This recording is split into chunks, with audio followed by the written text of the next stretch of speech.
lifestyle and things like that can make them healthier. This next item, pretty important, telemedicine. All Head Start programs that have group health insurance in today's market have a telehealth or telemedicine benefit.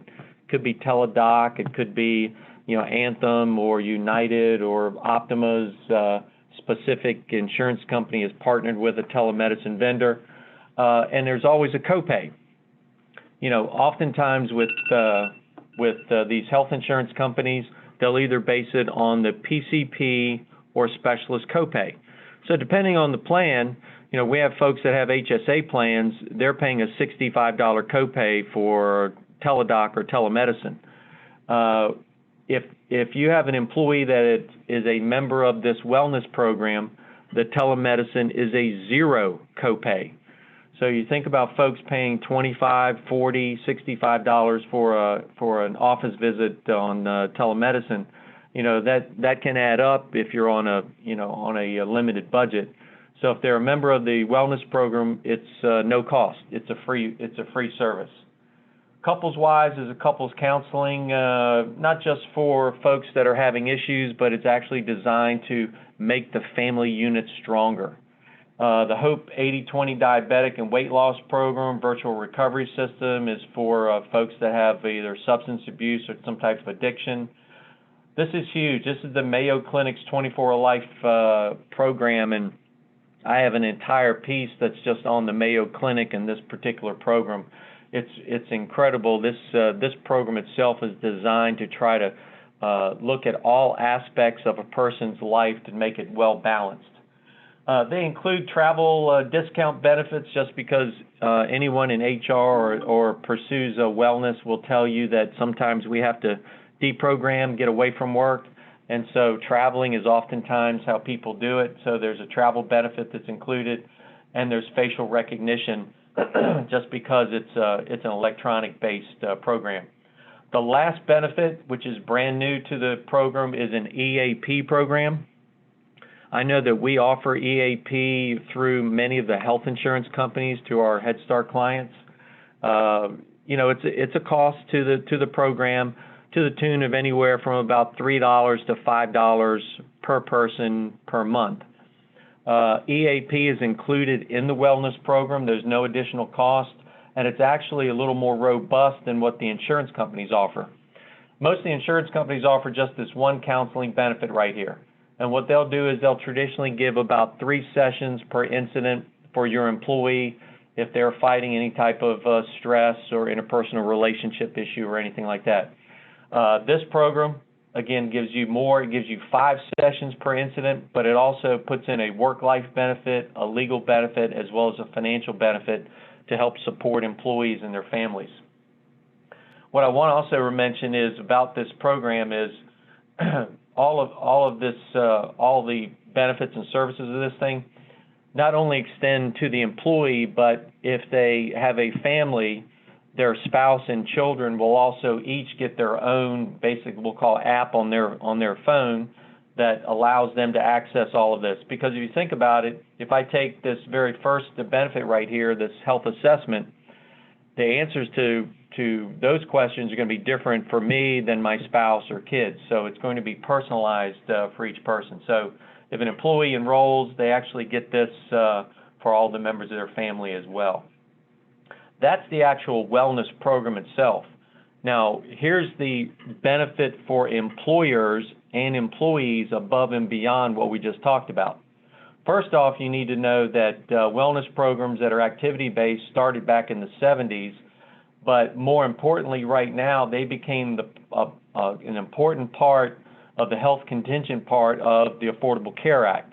And you can actually find it on page 33,161 of the Affordable Care Act, for any of those that really want to dive into it, okay?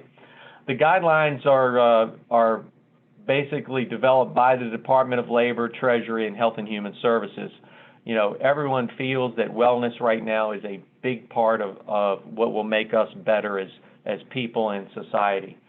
From a behind-the-scenes in order for an employer to offer a wellness program, all of these components must take place. We do all of these at our company behind the scenes. So we prepare the wellness plan document. We have to revise the company's Section 125 cafeteria plan, and then you actually have to have a compliant wellness program, which we have in the program that we're offering, okay? Here's where the financial success is. From the participant standpoint, an employee, we are going to identify if they participate in the wellness program, they're going to receive a tax benefit. This tax benefit on average is about $150 a month. With Head Start employees and nominal wages, we're probably talking between $100 and $150 a month on average. And with this tax benefit, they are able to purchase additional insurance to help their financial wellness. Right now in today's market, the hot ticket items that people are purchasing in correlation with this program are simple fundamentals. They're purchasing life insurance and disability insurance seem to be the two main drivers. The threat of being out of work, sick or hurt with disability insurance to cover that, as well as life insurance. Now, because of COVID, what we have is we have a program that basically on the insurance front, they can take their tax savings and they can purchase these insurance plans on a guarantee issue basis. So if anyone has been ill, whether it's themselves or spouse or children, they're going to be able to purchase the life insurance or any type of insurance on a guarantee issue basis, no medical questions needed. Even the disability insurance, they're going to be able to purchase with no medical questions. The second part is the employer. When people participate in the wellness program, because of the tax savings, it extends to the employer. So an employer is going to receive on average about $500 annual savings on FICA, which they will see immediately on their 941s. So this is not a suspended type of tax break. This is one that they will have as an employer immediately, and on average about $500 per employee annually. So, you have 20 employees, you do the math, it comes out to be about $10,000. So it's $500 per, and then the return on investment, this one is questionable only because if a Head Start program has an employer that has an ACA fully insured plan, claims don't really matter so much in the small business market. But if you're a large employer, claims matter. So this wellness program, between having all the benefits that are incorporated in it, it will drive the claims on health insurance down.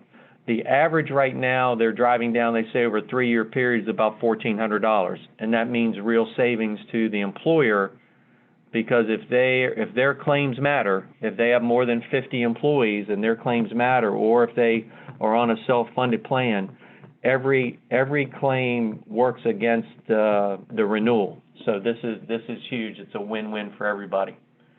I just took a quick 10-minute walk through this. Again, the introduction of what the benefits are incorporated in the actual wellness program for the employees and their families, including the EAP. Obviously, it's wellness is part of the Affordable Care Act. All of the items that need to be done behind the scenes in order to roll this plan out to an employer, we do behind the scenes. And then obviously the tax savings to the employee, the employer, and then potentially the savings on the health insurance. So that's the Reader's Digest condensed version. We have just a couple of minutes before you guys start your normal program. Any questions jump out immediately from anybody?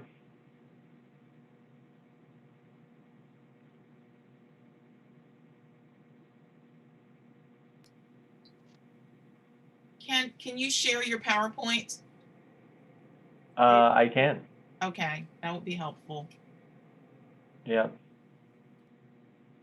So anyway, that's it that I have today. I'll be more than happy to send this out to you guys, so that way you can take a look at it and share it with whoever you like. Okay. Perfect. Thank you, Richard. All right, guys. Thank you. Have a great day. All right, bye. All right, so we're still waiting for more to come on.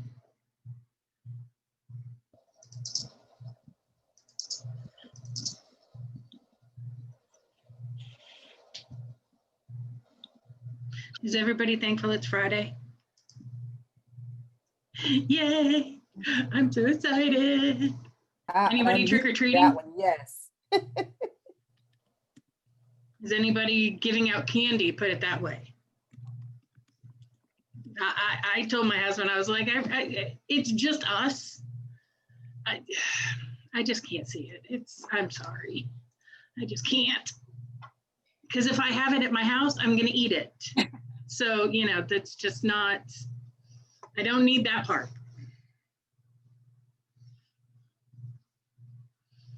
Okay, we have a talkative bunch this morning. Shaiki, what are your kids going to be? Are they trick-or-treating? They're gonna be twins. No, they're not trick-or-treating. No. They were yesterday. One was a unicorn, and the other was a princess. Nice. With a bat. So they had to guess their A costume. princess with a bat? The princess Like with a bat. bat or baseball bat? Nice. Get 'em. So they had to guess their costumes on virtual learning yesterday with the cameras off.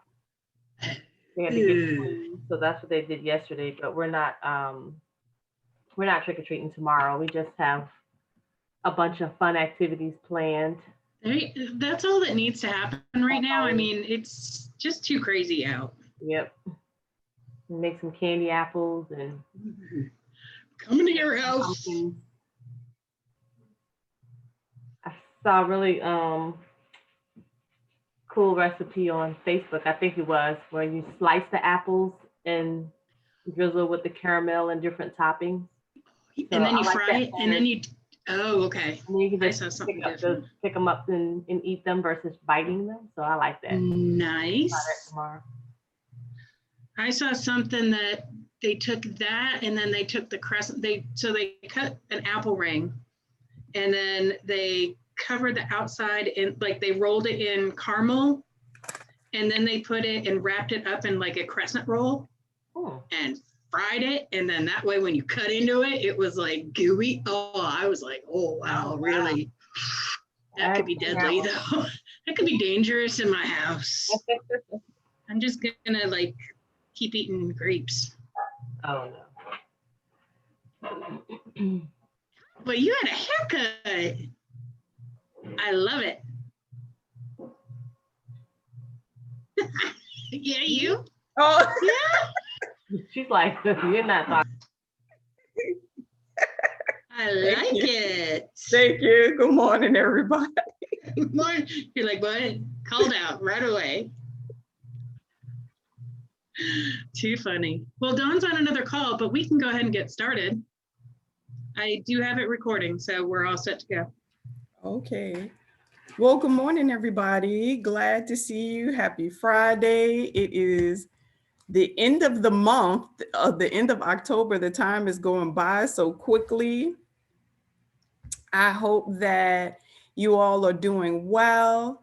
I know that some of you were already on. We had a speaker here to talk to you about some wellness benefits. So I hope that those of you who were able to join at 9:45 got some good information. First, let me stop. I'm looking, I don't know if anybody's on that hadn't joined us previously, so I'll reintroduce myself. I'm Tondua Jeffries. I'm the Head Start State Collaboration Office Director. And we conduct these meetings every Friday. Sometimes we have content specialists join us to give you some valuable resources and supports. And sometimes it's a little more informal, and that's where we are today. So I know that in the email that I sent out, I let you know I was contacted by the Office of Head Start to see if anyone is having any difficulties acquiring any personal protective equipment or cleaning supplies. They would like for us to report this information to Dr. Bergeron. She wants to ensure that people have the necessary supplies needed for your programs, especially for those supporting in-person instruction. So is it anybody that's lacking, may have some things on back order or in short supply at this time? Everybody's This is doing good? Rosalind Ferguson from the Campagna Center. Yes. We do have Lysol and bleach on back order. Okay. We have 3 in-person sites right now. Okay. I will make notation of that because I will be sending that information so they can report it to Dr. Bergeron today. I wanted to just make sure I followed up with everybody on the call today. Good morning, Dawn. Glad to see you. Glad to see you. Sorry, folks, I got a phone call I couldn't miss right before, so Look, it lots happens. going on. I had to jump from another call Yeah. to get on here. So we're all juggling. We're all juggling right now. Anyone else? Okay, I see. Dawn Miller stated that, okay, they're okay on PPE, but still need some Chromebooks, which, and it's okay, Dawn. Any information is great for you to share. So I'm just making notation of that she still needs Chromebooks. Okay, great. So really and truly, for us today, like I said, is a little bit more informal. I will let everyone know I still have not received a list of resources from Conchetta Unitas who joined us last week. I will definitely immediately send those out to you as soon as I receive them from her. I thought last week, Friday, was very valuable for her to provide a level of clarity on the CACFP flexibilities that she, and the waivers. And I'm glad that she had some time that she can come and join us and share that information. So I will forward that as soon as I receive that from her. Just so that you know, on the horizon, next Friday, November the 6th, we will have Chris Myers join us. Chris Myers is the new Associate Director for the Quality Measurement and Improvement System. And this past Wednesday, there was a webinar that was conducted to give you some information about the system, what the guiding principles are, kind of the who, what, where, when about the system, and somewhat more of a timeline. So I will share that recording link with you for those of you who were unable to participate. And if you have any specific questions about the new quality measurement and improvement system, you can send those questions to me so that I can share them with Chris. And she's just going to give a brief overview specifically for Head Start programs next Friday. So glad to have her. And then the following week, we will have Dina Buck, who just retired. She used to work in early intervention, and she's the ambassador for Learn the Signs, Act Early. And so she's going to come and share some specific information with you about some resources and support on how to identify children who may have a disability, or, you know, to make sure that you can recognize any signs in any developmental delays. So we thought that that would be timely, especially now with working whether in person or remote with children. You know, early intervention programs are kind of on a backlog as far as any referrals are concerned. And so we want to make sure that you have all the necessary supports and such in order to share with your teaching staff so that they can identify children as quickly and as seamlessly as possible so they can receive their services is what we're working towards.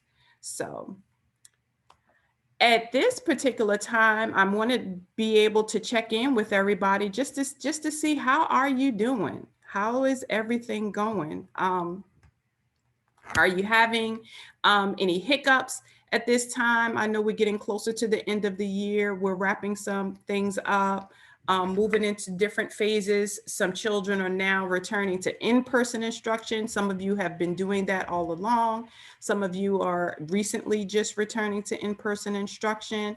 How are things going? This is your space to be able to share and discuss and talk to your colleagues.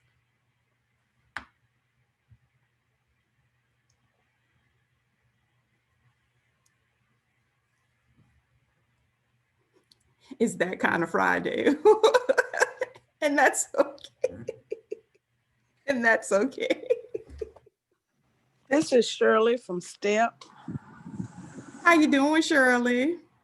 I'm doing. Okay. I just wanted to share, we opened back up in September, doing virtual and in the classroom. We were able to open all of our classrooms except for one. And since then, we have all of them open except for two. And not because of COVID, but because of the media and the numbers increasing, I've actually lost 5 teachers since we opened up. Wow. The fear is real. So, but we managed. We had extra staff, and it just so happens that our numbers in the classroom works out well enough where the extra teachers we were able to put in place, but we're kind of at the place now, if we lose anyone else, that we may have to go virtual in another classroom. Our parents are very understanding. One of the things I think we've done well that I'm glad is not only on the board and policy council, we really shared our COVID plan with our parents, inform them what we would do if we got in some situation. So I think that's the best thing we did, was to really keep them informed of the solutions we would have to go to if we find ourselves without teachers, or if in case there was a case of COVID with staff or with families. But it's not, I think it's kind of like in where our program is, the school system. We had a school system in Franklin County where they had to close 6th through 12th grades because they didn't have enough teachers. So sometimes it's a ripple effect. The fear could not be real where you're at, but if you hear about it somewhere else, it can be overpowering. So the mental health piece is very crucial. I hope no one takes it lightly, constantly having to build each other up and keep each other encouraged. Because in spite of you not having COVID or having it nearby, the fear can be real. Media plays a huge part, as well as what's going on locally. I don't regret opening up because we had a feeling. You don't know. Everybody came back initially, but over time, it can really, really take a mental toll on you. And that we saw that in several of our staff members. And I thank you so much for sharing that, Shirley. And I'll be honest with you, the fear is definitely real. And I think that it was very essential that you had a contingency plan in place. You were able to share it with the parents, in order to make up for any shortfalls you had in the staff that you lost. So I'm glad that you were able to still have coverage. I know that on this call, we've heard about people having some staffing issues because people are concerned about coming back. We know the numbers are on the rise, and that's just not particular to our state. That is across the country. So we have to continue to be diligent about following safety, health and safety guidelines and the CDC protocols, just to make sure that you stay well, as well as the children and the families that you serve. But thank you for sharing that, Shirley. I appreciate it. Anyone else would like to share with the group? How are you doing? Shirley? Yes. This is Dawn. I do have a question for you. How many children are are in a classroom? In our Head Start classrooms, we have no more than 9. And in our early Head Start classrooms, they're large enough for us to carry the whole 8. But when we did our parent survey in the summer for all of the students that we were going to roll, we had almost half and half wanting virtual versus classroom. So the children we're serving virtual is people who've chosen virtual. The children we have in the classroom is people who needed it, classrooms, and they needed to go back to work. And in some cases, it's parents who are in school or something, but we don't have full classrooms. Matter of fact, we got one classroom where we just got 3 kids. Thanks. We That's have, and the rest of them are being virtual. And part of our virtual is we invite our families in during breakfast time, circle time, parts of the day, so that virtual children can at least see how it's done in the classroom and try to participate at home.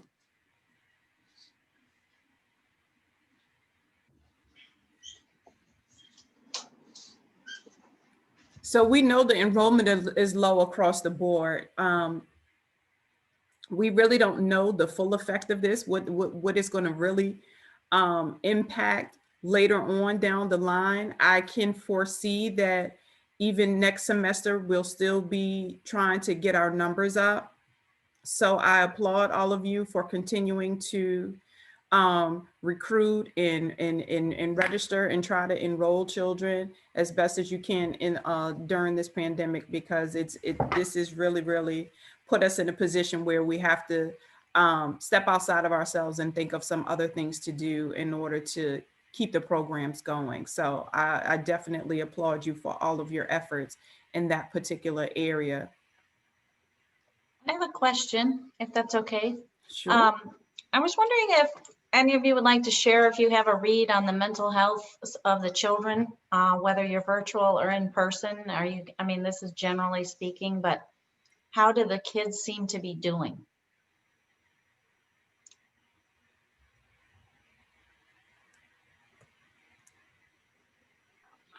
Dawn, if I may be the first one to speak on that, I guess that's the most surprising part of all of it. The kids seem to be handling it better than the adults.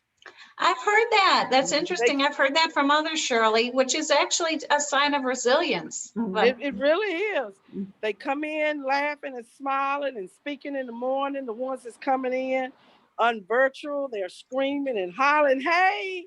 Like in one classroom, all the virtual kids, the teacher blew up the headshot of all the virtual kids and have them on the wall at their where the circle time where they may eat at, and they see their picture and they're on the other line screaming. It's like the kids have adapted to every single craziness of this thing.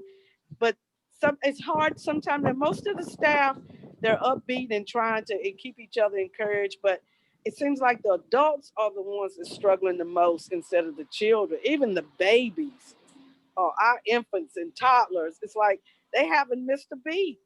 We're not struggling at all to get them to keep their mask on. They keep their mask on. They walk down the hall. They know how to hold a caterpillar and stay apart.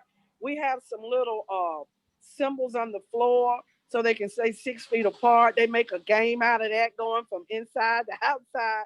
It's like they take it and they run with it, and we can learn from them. I know that's really refreshing. Mm-hmm. It is. If you watch the children, you really can learn from them and be encouraged by them.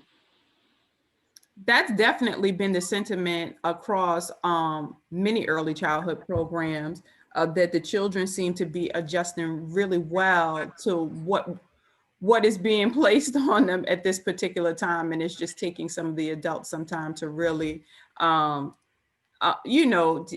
to get their bearings during this time. We're used to what we're used to. A lot of us are suffering from some levels of social isolation and things of that nature. Some things are coming out during this pandemic that you're recognizing in yourself that you didn't know. and we're trying to adjust, and we're trying to get ourselves to the point where we're still taking care of ourselves, even though we're giving so much to others. So we just have to be mindful about that. But I was curious, I had a question as it pertains to assessments. Were people having any difficulties conducting the assessments for the children? Are you finding that you can't seem to get all of the assessments done, whether virtual or in person? I was on another call and we were talking about, referrals and early intervention. And so I was curious about that as it pertained to assessments in your programs. Our assessments didn't go as well as we expected. We did 2 weeks where parents could bring their children in to do their vision and hearing assessments.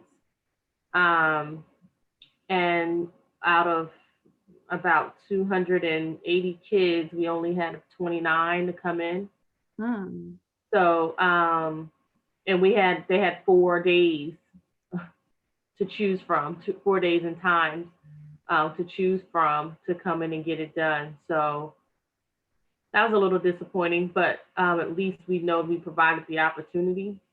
And we are looking again at how to hold an evening screening and opportunity, but we have to make sure we can do that in a safe place after hours. Okay. And I know we're trying to accommodate as much as possible. And I know that you have a lot of flexibilities in a lot of these areas, through the Office of Head Start, making sure that you're documenting everything. But I was curious, in real life, how is it that you're able to conduct the assessments? I know that that's what the expectation is, but how is that functioning on your end? We actually did a drive-through parent event week before last.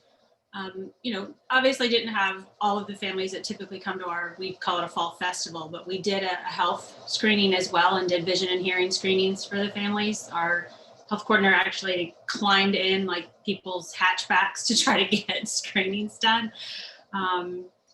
More successful, I guess, than we thought, because we weren't letting families get out of their vehicles. They were just driving through to, multiple stations to pick up, health packets and fall packets and activities and curriculum materials and things like that. And now we'll start doing like Shaki and schedule the screenings for families to come into the office. But it'll be one family at a time, one adult, one child. They have to go through our screening process as they walk in, fill out the questionnaire. So taking it seriously, but still a challenge to get them in. And we're early Head Start, so we only have infants and toddlers. So even more of a challenge if a family has multiple children, because we won't be letting them bring the other children into the building. So it's a work in progress, but trying to do the best that we can at this point.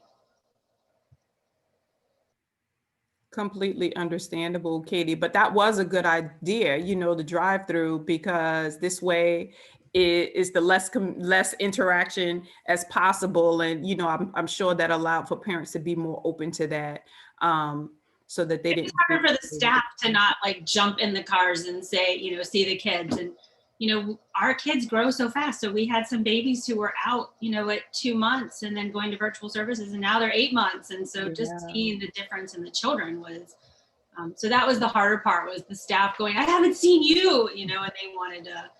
But the families were really receptive and just happy, I think, to get out and see a human versus doing, the virtual home visits and virtual lessons for the classroom. So I was pretty proud of our team. They did a really good job, and we social distanced our tables and stuff. And so it was, there's pictures, I just don't know if they've been posted yet. So once we get them, I'll send them to Julia, and we can put some up on the other page too. That would be great. That would be great. We definitely just need to see these illustrations from the field, because you have a picture in your mind of how you're going to put something together, and these illustrations definitely give other people ideas of what things may work in your locality and what things you might be able to implement. So thanks, Katie. Anyone else? How are you doing? This is Jessica at Steps. Before we started, we did, because we've been open in person for a while now, we did virtual drive-through health checks. And so before they got to get their virtual packet, they had to come do their health screening. So all of our kids came in with their vision, hearing, blood pressure, and all of that done prior to starting for all of our virtual kids. We've done Brigance was interesting. We got most of those completed, and anybody that was virtual, we were able to, when we do the bus deliveries, we spread those out and made extra time in our delivery routes for the teachers to be able to do some of those assessment things, like in the front yard at the houses. As you know, so we got to get creative for those that couldn't come in. We offered like an office hours. We made a virtual classroom here at the corporate office. So it's fully set up. So if any of our school systems or buildings have to close down and staff need to be able to have a place to do their distance learning out of, they can come here to the office to our virtual classroom. It's just set up like a real classroom. So for the kids, it's decorated for the current theme and all that jazz. But so we met some parents here. We scheduled appointments and did Brigance screenings and stuff here. Our first checkpoint ends today, is the last day for our first checkpoint. That's been the most challenging with our curriculum assessment, our TSG checkpoint assessment, because it's observation based.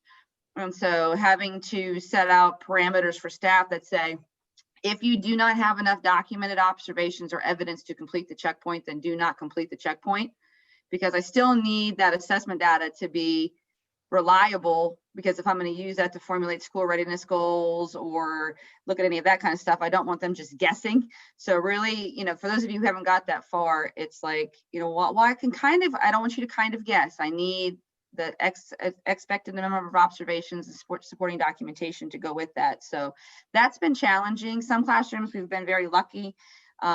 Of course, for the ones that are more hybrid model, you know, you're getting where maybe there's one who's 100% virtual that we don't have enough on.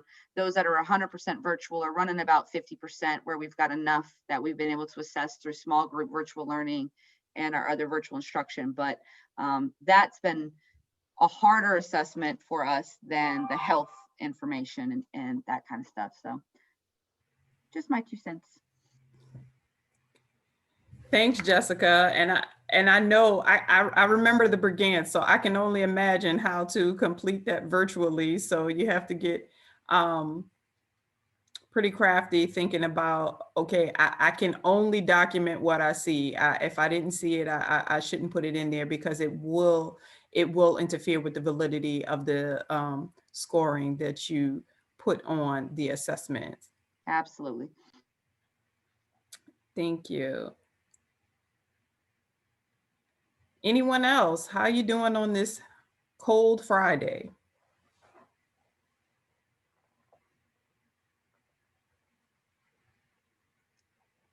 Anything that you might be having some issues with, you know, some outstanding questions that you might want to get somebody else's point of view, see how it's working in their program. Is anybody requiring their staff to get the flu shot or to take regular COVID testing?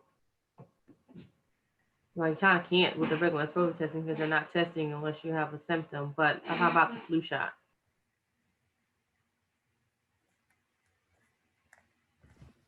Unfortunately, we're hearing some of our staff say, well, I've got to wear a mask anyway, so it doesn't matter if I get the flu shot.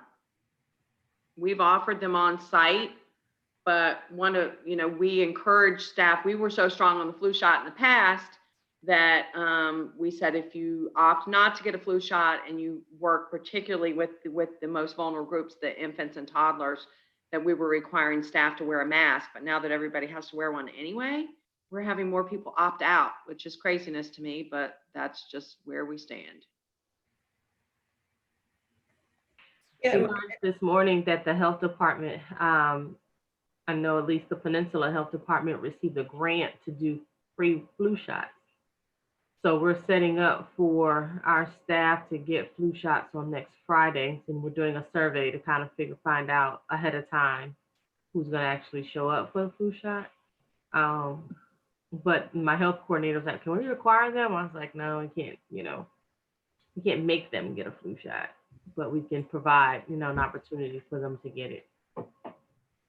Yeah, we did the same, Shaiki. We had someone come on site and we did a sign up list and people signed up for appointments and did it that way.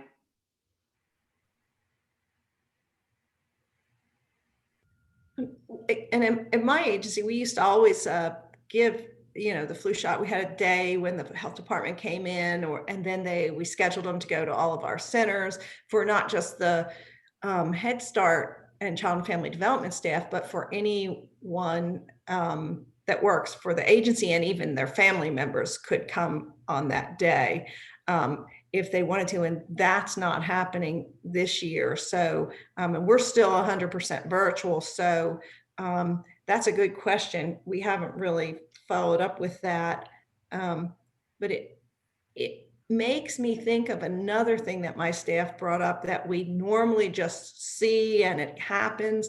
And I guess I want to throw that out there too, is as far as like Christmas coordination of support for families, like the Christmas angel trees, or finding, sponsors for those very vulnerable families.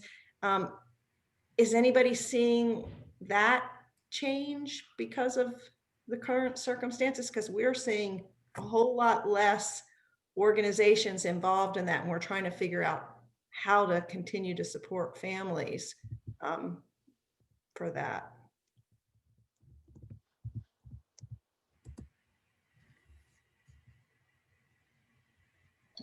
We're seeing a huge decrease in that. In fact, we used to have multiple donors. I'm very lucky. We have a development office in our agency, so they're handling that, but it's more now a coat and shoe drive or coat and boot drive versus adopting the entire family. We are providing that for the additional children, so we can recommend, here's the child that we're serving, yet there's 3 other kids in the house. But strictly just coats and boots, no like toys, no. And, now obviously if families need assistance with food and things like that, we're working with other agencies to see if we can get gift cards or foods or meals or stuff. Yeah, that's what we're seeing too, is there's just so much need out there. And, as far as even just the process for, because people don't want to be going out shopping like they used to and bringing in actual, gifts and that kind of thing. So just a process for determining what families need and how best to support them is a process. And I think my agency, because we're a community action agency, I think there's some work being done on the agency-wide level now to assess. And the other thing that we're hearing is that flexibilities around, internet service and electric bills and that kind of thing that were in place in the first maybe 5 or 6 months of the pandemic are now,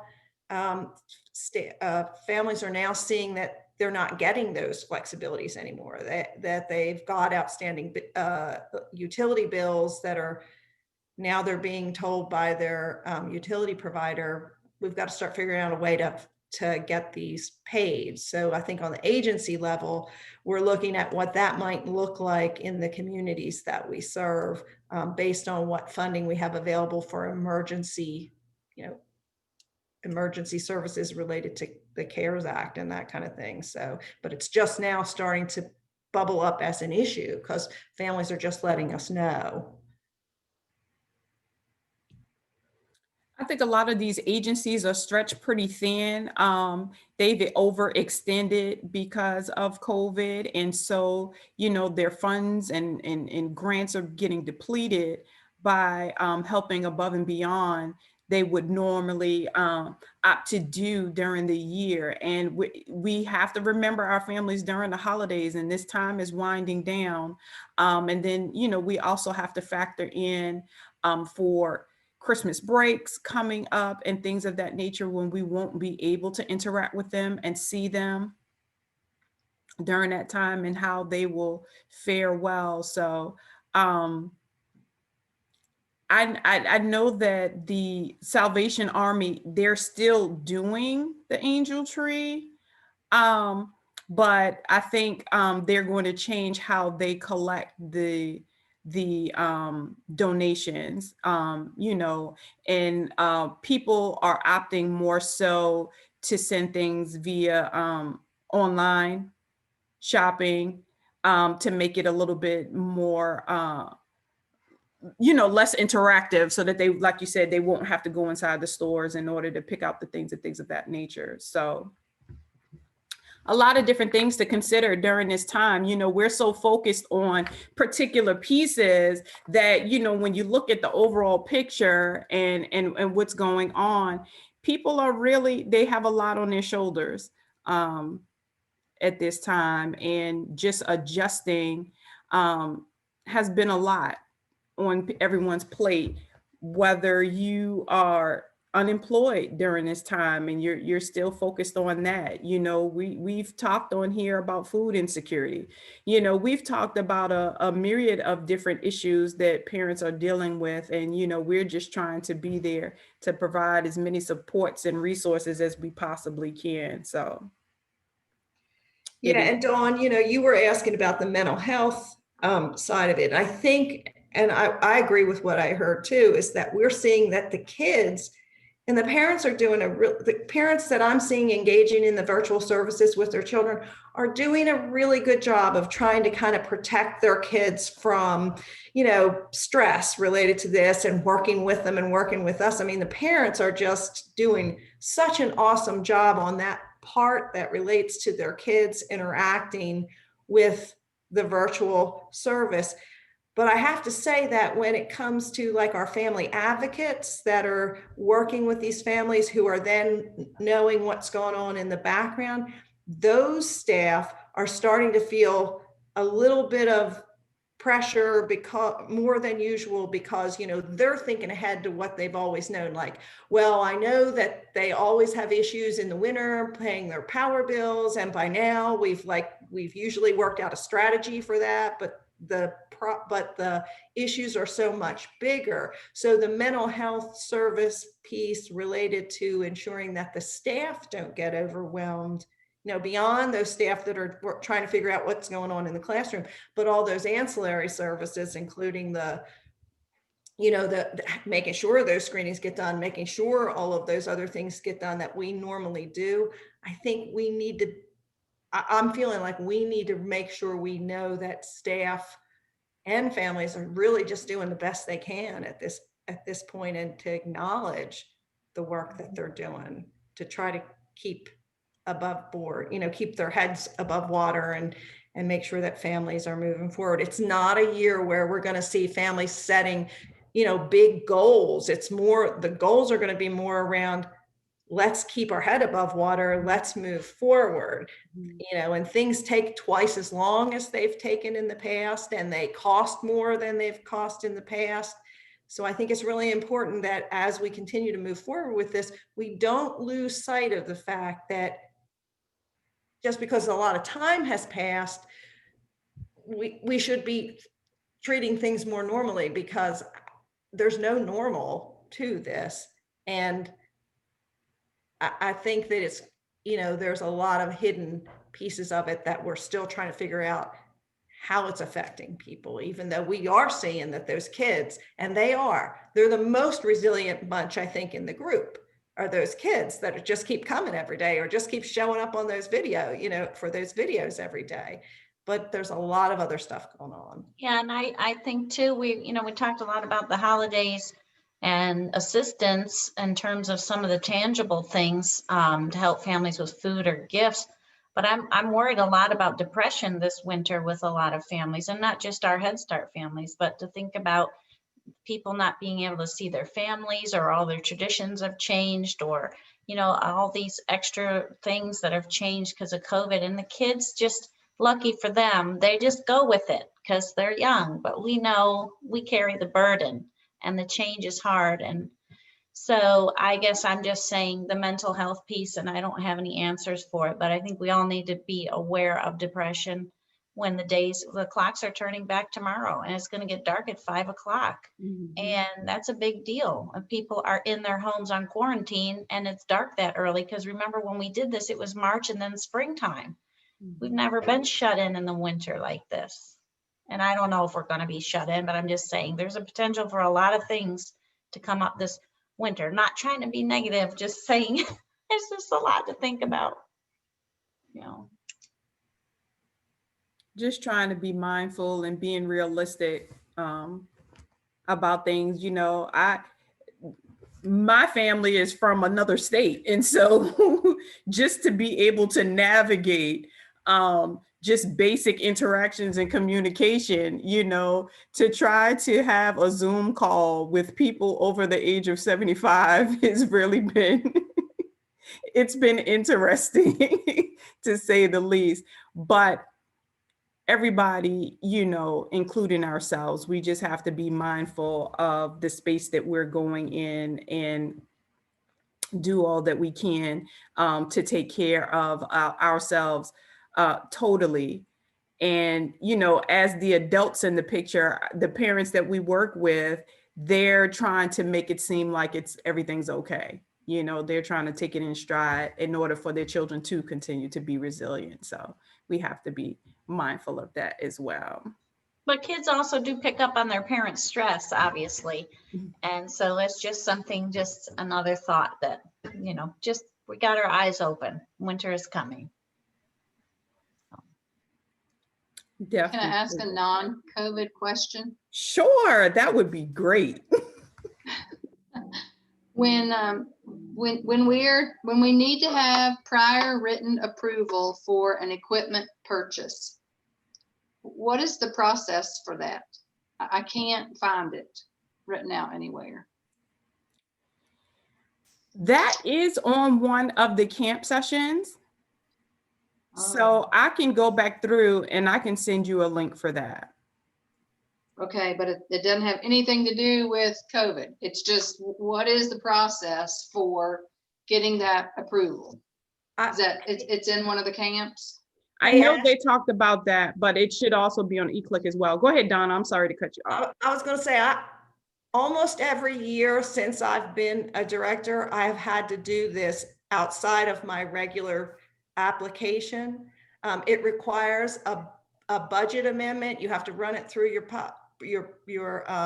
board and policy council, but I'll call you offline from this and just kind of step you through what we've done in the past for this. Great. Thank you.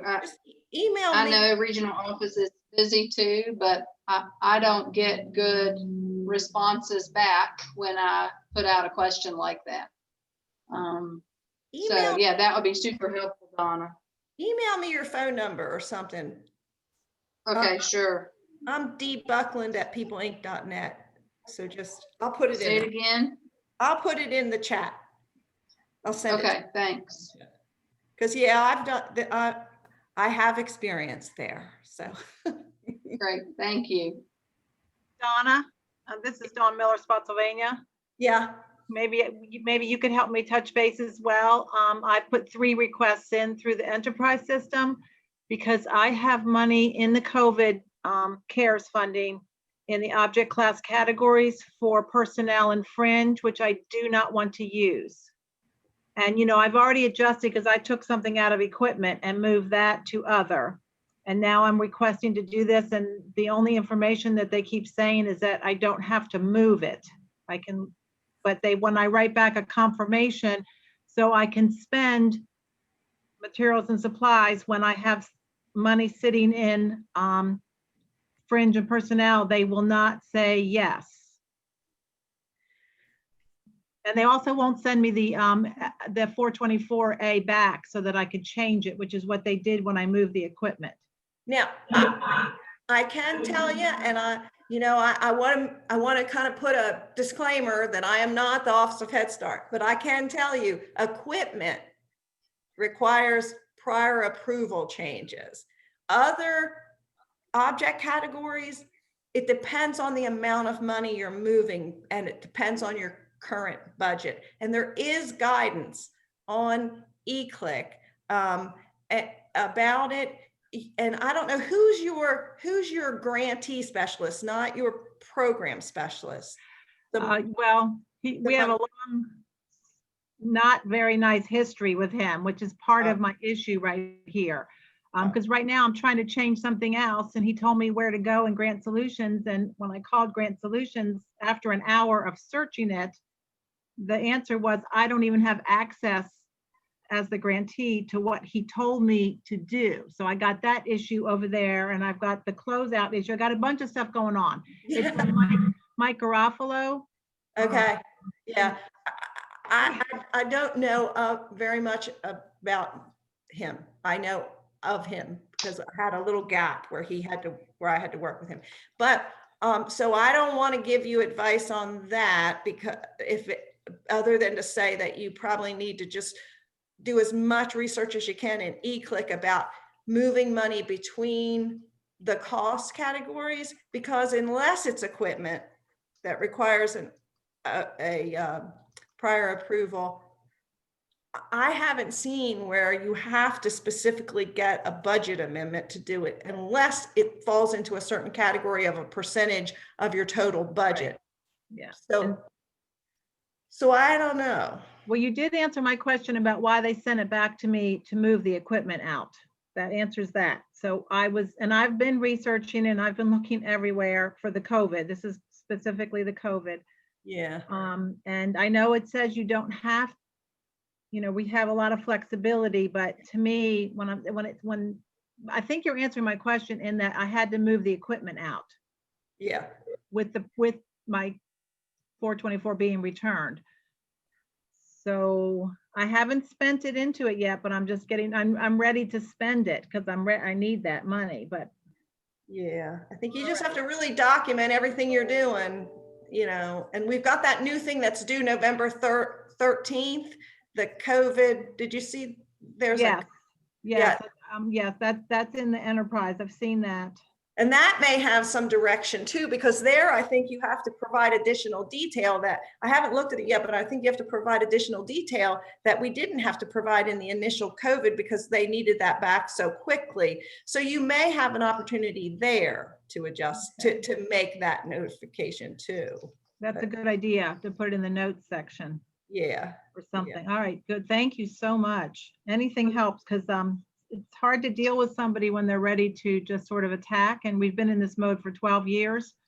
But here I sit again, trying to do the best I can and investigating before I ever write anything. There's some people putting stuff in the comments that look like they could be very helpful too. So Jessica just shared about budget modifications. It says it is anticipated that funds awarded for program operations may need to be redirected. Hold on, to different budget categories to address post-disaster cleanup, repairs, health, and safety issues, replacement of damaged equipment, furnishings, and supplies, and other costs associated with resumption of services within a fiscal year. Grantees may re-budget up to the lesser of $250,000 or 25% of their annual funding between budget categories without prior written approval. In the event that rebudgeting in excess of the noted amount is needed, a revised standard form, the SF424, and prior written approval is required. And it gives the information about equipment purchases covered. And it has, if you look in the chat, she has the performance standards that are referenced there. Yeah. And then she gives another detail about specific to equipment replacement and that is needed for the classroom operations and transportation and such. She said, look under the disaster guidance. You all know working for Head Start, it's a lot of information. You can, it can be a little overwhelming between looking at the performance standards and then you're on eClick and you're looking at the IMs and it's a lot of information, and this is good that you're able to communicate with each other as far as providing another level of clarity on some of the issues that you need to address. So thank you so much, Donna, for being so flexible to share and open to share.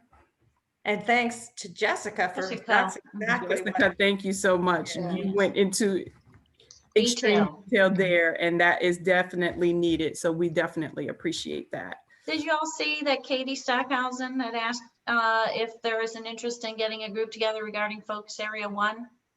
Katie, did you want to talk about that, or yeah, it's in the chat? So a couple of things to let you all know about. If anyone's interested, I mean, we had not gotten our 45-day notice, but we are going to probably be in Focus Area 1. If anyone's interested in getting together and talking about that, or sharing what they've done, or you know, how they prepared, or things that were discussed, I'd certainly be willing to head that up, or kind of just schedule meetings. So certainly let me know. The other thing is, I close out my grant on the 31st, which is tomorrow. And so the COVID money that was given of my amount of $92,000, I had to spend it down. I was not able to use any of that or hold it over. So I had to spend down that money. We ordered a lot of cleaning equipment and things like that. But the other thing that happened to me is that I got the quality funding money, which was $55,000. I got it at the beginning of October. They did not prorate it. So I got this amount of $55,000 at the beginning of October, and I had to spend it down by the end of October. Yes. So I have been, like, I'm telling you, it has been stress level, buying things. What have you been buying? Oh my 55,000 in a God. month. I should just send you all my orders. Wow. I've been on a therapy shop. Stressful. So what happened was with the trauma money, so my 55,000 was quality funding, was all towards personnel. And so I explained to them, you know, I've only had the person, we hired this person, we haven't had them that long, so I can't use all that money towards personnel. So what they allowed me to do is buy things that were related to therapy and trauma. And so what I did was we got books to do talks with our teachers, but then also do training with our parents. We ordered books. We ordered books about breathing in Spanish and in English. We ordered making a mindfulness room. So we were using the money for that. It was a lot, but I'm pretty much gonna be able to spend it all by today. Wow, that is enormous. It's been stressful to try to all that money, because the COVID money, I was thinking we could hold it over, and I thought that our COVID money would be able to go like everybody else's to the end of December, because the school system has until the end of December to spend their COVID money. So I'm thinking, well, maybe that would be us, but they said no, I could not do that. I had to spend it within my grant time, so the end of my grant period. So the 92,000 was spent on COVID, we had to use it, along with the 55,000 for trauma, along with my regular Head Start grant budget. It's been a lot. Hey, Katie, I have Katie, a question. do you mind putting, Katie, do you mind putting your email address in the chat? So those of you that are interested in getting together with Katie to discuss Focus Area 1, you can have her contact information to communicate with her directly. Yes. Yep. Hey, Katie, I have a quick question about your spend down thing. So are you in the final year of a 5-year, or was this just your current year? So we went through a DRS last year. And so those of you all that have gone through a DRS, or if you've gone through a DRS, or if you're going to go through a DRS, the way that that works is the funding is broken into 2 pots. Dawn knows this. So you receive part of your money. So my grant runs November 1 through October 31st. So in the DRS grant, I got money from November 1 to the end of June. And then July 1, we heard that we got our grant back. So then they gave me a pot of money from July 1 to the end of October. Okay. And then I got, on top of that, I got the $92,000 for the COVID. I got the increase in COLA, and I got the quality funding. So it was a lot coming at one time. What you need to know is you have to close those out as separate grants. So for instance, in our DRS cycle, when we went November 1 to June 30th, that was considered a closeout. So that was one grant, and we had to do a complete closeout for that. Then we got money from July 1 to October 31st for the remainder of that year when we won our grant back. That was a whole nother closeout. So we've done, it's been a lot of work. So now they consider this to be year 2 of my, so even though my grant started, this is considered to be year 2, because the first year was just the July to the, when we won a grant, July 1 to October 31st was grant year 1. This is technically in their terms considered grant year 2. It's weird. It's really, really weird. I actually had that with my grant that I have now, and it's finished up November 30th of this year, my 5-year grant, which we got back through DRS. And now we've just gained a grant that we got from CDI, through an application process. And I have the short first budget period for it now. So I had a short first budget period for my old one. Now I have a short first budget period for my new one, but I also have all that extra money. So that's why I was asking what year you were in of your grant, but I get exactly what you said, because this is my second rodeo with that situation you're talking about right there. Okay. Yeah, don't go into DRS. It's been stressful trying to close out and then not knowing, like, and this, I'm going to warn you all of this, just so you know, my funding guidance letter said to write a continuation grant. Okay. Yeah, so I was directed to write a continuation grant. So in the funding guidance letter trumps everything. So I wrote my continuation grant. Well, then when they looked at it, they said, oh no, you need a baseline. So even though I wrote the whole DRS grant and that was done, and then we were awarded it back, when the funding guidance letter came out, it said, okay, write a continuation grant. But then when they went through it, they said, oh no, you're supposed to write a baseline again. So then I had to go back and tweak that and change that up. So just be careful. Like, if you go through that situation, just lots of conversations with your program specialist to kind of figure out what's going on. Because what happened was, if you look at the information that gives you the instructions and directions for writing grants, when you're in DRS, there's a little paragraph that says you win your grant back, you then do a baseline grant. We had conversations about this back and forth with my program specialist, and then when the funding guidance letter came out, it said continuation. So I went with the funding guidance letter, and then he's like, oh wait, hold on a second, you need to do a baseline. So then it was like circling back to do the baseline. It wasn't bad, because when you write a DRS grant, you can just pull from the DRS grant to do the baseline grant. It wasn't bad. It was just having to then go back and do something over again but it was fine. But just kind of, I would suggest, really, really listening, because I always thought that the guidance letter trumped everything, that the guidance letter was, you did what the guidance letter told you to do, but that wasn't the case. So it's been a pain, but it's fine. Today, I think my job has gotten a little bit easier as of Monday. So, right. But I can send you orders if anyone wants me to send you orders. All that money. Yeah, Make sure you get a mental break in there. I thought it was just prorated. Like, I thought they would just give me a portion of it, not give me the whole 55,000, because I really thought that they would wait and give it to me November 1, that they would give me the quality funding grant November 1 when the grant started back over again. But October 1, they're like, oh, you got the 55,000. I'm like, what? And then you have to spend it down by October 31st. I'm like, what? Tandawa, this is Dawn Miller. I hate to add anything else onto your plate because you're doing such an amazing job. But there is no help for DRS grants. Yeah. There's nobody to reach out for. There's nobody to help you explain what the regs are. There's nobody that really is helpful. And it is very, very hard. I mean, I talk to Katie a lot. I talk to Joyce Jones a lot, but it is so hard to navigate. And I'm just going to admit my ridiculous mistake that has put me into a mud hole right now. I did not count the calendar days. I used the 2016 program instruction for the end of a grant, and I went with September 30th. Okay, I didn't get a calendar out. And my grant, there was 31 days in July and 31 days in August. So my grant expired on September 29th. Now, I usually always have everything in order long before that last day of the grant, but I have somebody at the school board office that I'm working with, and they didn't do the last drawdown in time. So when we did the last drawdown, it came back expired grant. So now we have done 3 requests to the regional office to approve that last drawdown. And they're approving it, but this is what's happening. I'm just about to break into tears, but this is what's happening. We've been in this now over a month. The grant specialist, Mike Garofalo, he approves it, but it goes to Trish, the new person that, you know that name? So I don't know her last name, but. Okay. So he approves it to Trish. He doesn't copy me on the approval.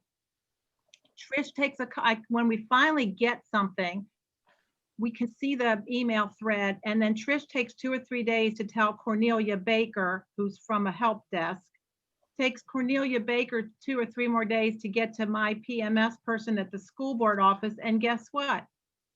Twice, maybe 3 times now, because I don't know what's happening today, our 3-day hold window has expired because we didn't get the information to do the drawdown. So again, on Monday was you missed the 3 days. And so again, I write, please, thank you for the approval. We would like to do it again, but could you please respectfully request that you copy Dawn Miller on the approval so that we can get this done? Nothing. And I'm sure my 3 days is ticking away, and now we have a weekend. I can't even close down this grant because I don't know, he approves it, but I don't get the approval. And last time I just said, look, just put it through PMS and see what happens. And so we put it through, and there's no kickback. There's nothing from PMS except for the school division's not getting the money. Count those calendar days. My fault from the very start that I didn't get the calendar out. Dawn, have you had a conversation with Brenda? No. I was going to say, I would very, very, very strongly advise you to communicate what has occurred through Brenda, to share with her those threads so that she's aware of the time and space that it took for your responses, that you weren't included in the follow-ups, and that this essentially has caused you to miss your window yet again. I don't believe that she's probably aware that all of this is occurring with all of the other things that she has to address. I know she's not aware because my supervisor finally wrote for me about getting our money, our code, because we were so delayed. Mm-hmm. And our program specialist, not the fiscal, she really came down hard on me about why that was sent. And I just said, look, I said, every time my supervisor said, do you have your COVID money? I said, no. Do you have your COLA money? I said, no. Your quality improvement? I just kept saying no. And she got tired of hearing it. So she sent that email off on a Friday afternoon at 5 o'clock. And I know all we got back from Brenda was that, that to talk to Natalie, but anyway, and I guess I'm just going to have her do that again. Yeah. I was just say, anytime I try to email my program specialist or go through the Head Start Enterprise system, I try to follow protocol first, go through Head Start Enterprise system, then I send an email, and then after that, I send another email and copy Brenda, and I either get an email back from Brenda within like 24 or 48 hours or a phone call. All right. Yeah, we went through the same thing in 2019. Before COVID, we were in DRS. I have Michael as well, and ended up trying to get Desmond and Brenda on every call because we would get guidance from our program specialist, then we would get guidance from Michael, then we would get rejections. And my finance office is in my company. So, I mean, Wendy is right across the street from me, but it was awful going through that process and no guidance, or one person would say one thing, one would say another. And like Katie, I rewrote my grant 4 times that year because we had 2 months of that, interim grant period, and then a whole year. And then the new grant was 14 months, but now the grant, the year 2 is now only 10 months. And then eventually it will kick back into your 12-month period. It's so confusing. And I've been writing my grant for the last 16 years. So it was awful. And I pray that we never have to go through DRS again. I'm really glad that, they've changed some of that guidance because, yes, we made a mistake and we fixed it, but we fixed it. And then 3 years later, we had to go through that process. So to me, if it's that a grievance of an offense that you have to go into DRS, it should happen right away. It shouldn't take 3 years because I could have potentially not been the director anymore. And if that were the case, then somebody new would have had to come in and go through this process without having any of the background knowledge. And I know Dr. Bergeron has shared her personal opinion about, why they decided to really relook at the DRS process. probably to cut out some of these issues that you are having. But, when you're not getting the responses that you need from your program specialist, your grant specialist, it is in your best interest to follow up with Brenda Hewitt. She is their supervisor. These things, we're on time clocks, as you know, to get things done and to submit in a timely fashion. And so you want to make sure that you're doing all that you can and following the appropriate protocol, but you need to put her in the loop. When it's gone to that status, you definitely need to put her in the loop because she needs to be aware. And Brenda does extremely well about following up and reaching out and checking on grantees that are having some issues or concerns as it pertains to program specialists and grant specialists and not getting the appropriate guidance that is required for your situations. Our executive director actually emailed Dr. Bergeron and never got a response. Wow. Yeah. I'm really surprised by that. Well, I'm sorry these things have occurred. I'm sorry that you're going through that, Dawn, but that should definitely be your next step. I mean, I even told him if I see that it's getting approved, it's not a matter of like not approving it. That's another whole situation, but I can't, when he's approving it and I can't get it done in those 3 days that pass through, and I have no idea why he would not put me on the email that approves it. Why would he do that? So that would take care of the whole thing. Then I call the school board office and say, go forward. And why, just the whole idea of like, we could finish this up. Why are we just stretching this into a month-long nightmare for me? And him, he's got to keep taking the emails. And I know he's answering emails because he answered me something about something else. I know he's seeing the HSES correspondence. And I can't answer for him in that regard. I really All right, but I appreciate the support from everybody. And not that I wish anybody to be in the same situation, but when you hear that there's dysfunction, you're like, all right, you're not alone.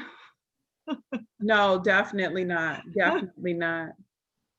So I'm looking at the time. It is 11:05, and I do see that some people jumped off. So thank you so much for being so open and sharing your expertise and communicating with your colleagues. I think this was extremely, extremely helpful and informative. Please don't forget to check the chat, get Katie Stockhausen's email if you would like to get together and communicate about Focus Area 1. Please do so.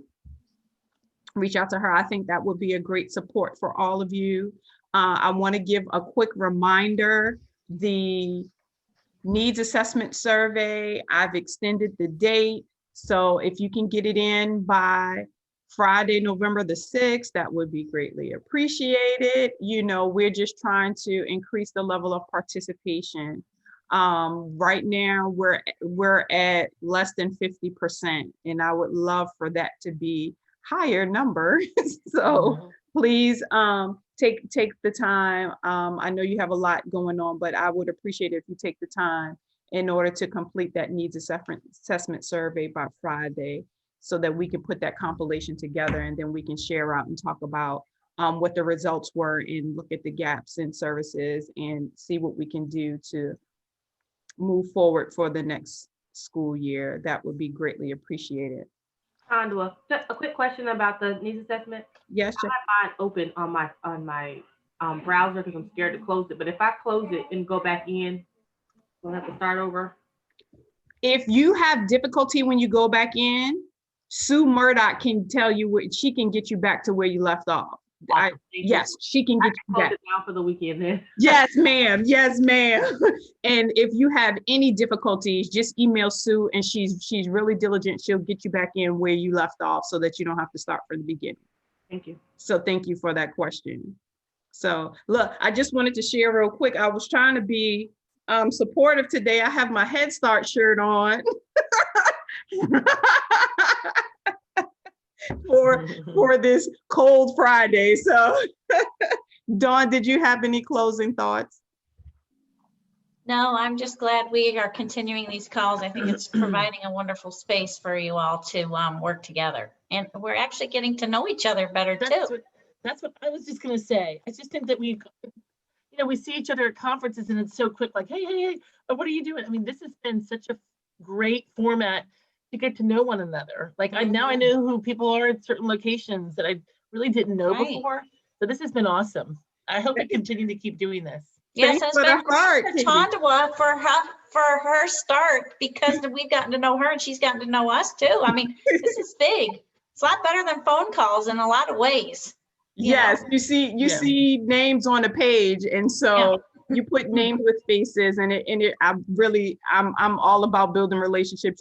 You couldn't work for Head Start if you didn't believe in that, about building relationships. So this has really been a good format for everybody to interact and get to know each other. And I'm gonna mimic Katie and put my little heart on the screen. And it certainly does help to not feel alone. That's for sure, especially during this time. So, well, I will tell you, I am looking forward to seeing everyone again at the beach sometimes. Yes. But I do think we'll have better happy hour because I think we all know each other much better, So I think it'll be nice. I really do. Oh, we still have that on the books, girl. We have not canceled that conference. Don't worry. I'll be there. So hopefully next June will look totally different in the Directors Council for this June. That's what we pray. But yes, enjoy your Friday. Have a good weekend. Take some time for yourself. See you guys next week. Bye. Bye. Shaki, can I ask you a quick question before you go? Yes. Shaki, can you just shoot me an email? I know that you work with you work really well with your LEA, and you talked about as far as your numbers for VPI. Can you just shoot me an email with the Cups and Conversations? They just want to get some kind of feedback from a CAP agency that is working with LEAs. We're talking about coordinated efforts and relationship building there. Just send me, how is it working for you in HR CAP? Just something really quick. You don't have to participate and actually speak on the webinar. I'm just going to put it as a quote on a slide. You need any specific numbers, or you just just a narrative, just something anecdotal that I can possibly share. Okay. Thank you. Because if I hung up, it would disconnect you. I didn't want you to think I was You're fine. You're fine. Look, I was like, I forget. Thank you, Dawn. You're awesome too. Have a good weekend. Bye-bye. Bye-bye.